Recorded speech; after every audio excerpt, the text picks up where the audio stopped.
విషయాలు ఏమేమి ఉన్నాయి దాని గోవు గురించి జై గోమాత ఇక్కడ వచ్చిన సంఖ్య గురించి కూడా బాధపడ్డారు.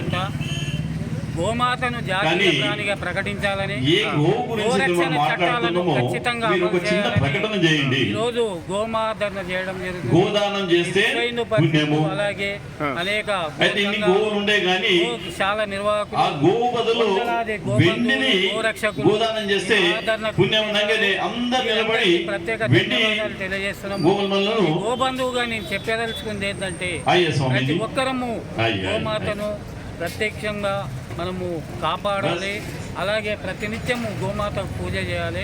ప్రతినిత్యము మనము ఏదైనా పని చేయాలన్నా ప్రతినిత్యం లేవగానే గోమాతను చూసినట్టయితే ఆ రోజు మనకు శుభం కలుగుతుందని, అలాగే ఆనాడు మహారాజులందరూ నిలిచారు. 3,000,000 దేవతలచే గోమాత పూజలు అందుకున్నది. అలాంటి గోమాత ఇప్పుడు గో హంతకుల చేతుల్లో బలి అయిపోతుంది.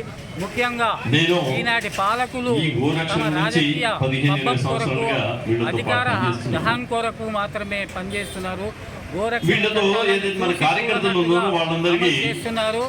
గోమాతను ప్రకటించాలని గత 30 ఏళ్లుగా అనేక సంఘాలు, సంఘాలు, అలాగే అలాగే బాలకృష్ణ గురుస్వామి గారు కూడా హైదరాబాద్ నుంచి ఏడుకొండలు, అరుణాచలం వరకు కూడా పాదయాత్ర, అలాగే ఢిల్లీ కూడా పాదయాత్ర, ఎన్ని చట్టాలు ఎంత చేసినా నిర్గతము అడుగడుగున గోమాతలు వందలాది గోమాతలను మన స్లాటర్ హౌస్లకు, అలాగే బాగుతూర్పూర స్లాటర్ హౌస్ లో కూడా పంపించి అంతకులుగా నిలుస్తున్నారు. ఇప్పుడైనా మనం గమనించాలి. ఏ రాష్ట్ర పాలకులైన కేంద్ర పాలకులైన గోమాత నిర్లక్ష్యం చేసినట్టయితే వాళ్ళ వంశము సర్వనాశనమైనది. ఉదాహరణ అంతకుముందు దయచేసి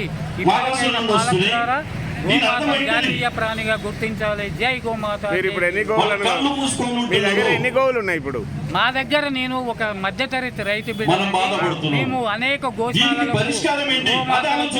రక్షణగా నిలవడము, అనేక గోశాలను కూడా నిర్వహించడం. అలాగే తెలంగాణ గోపాచారక సమితి సేవా సమితి నేను ఇక్కడికి రావడం. జై గోమాత. జై గోమాత.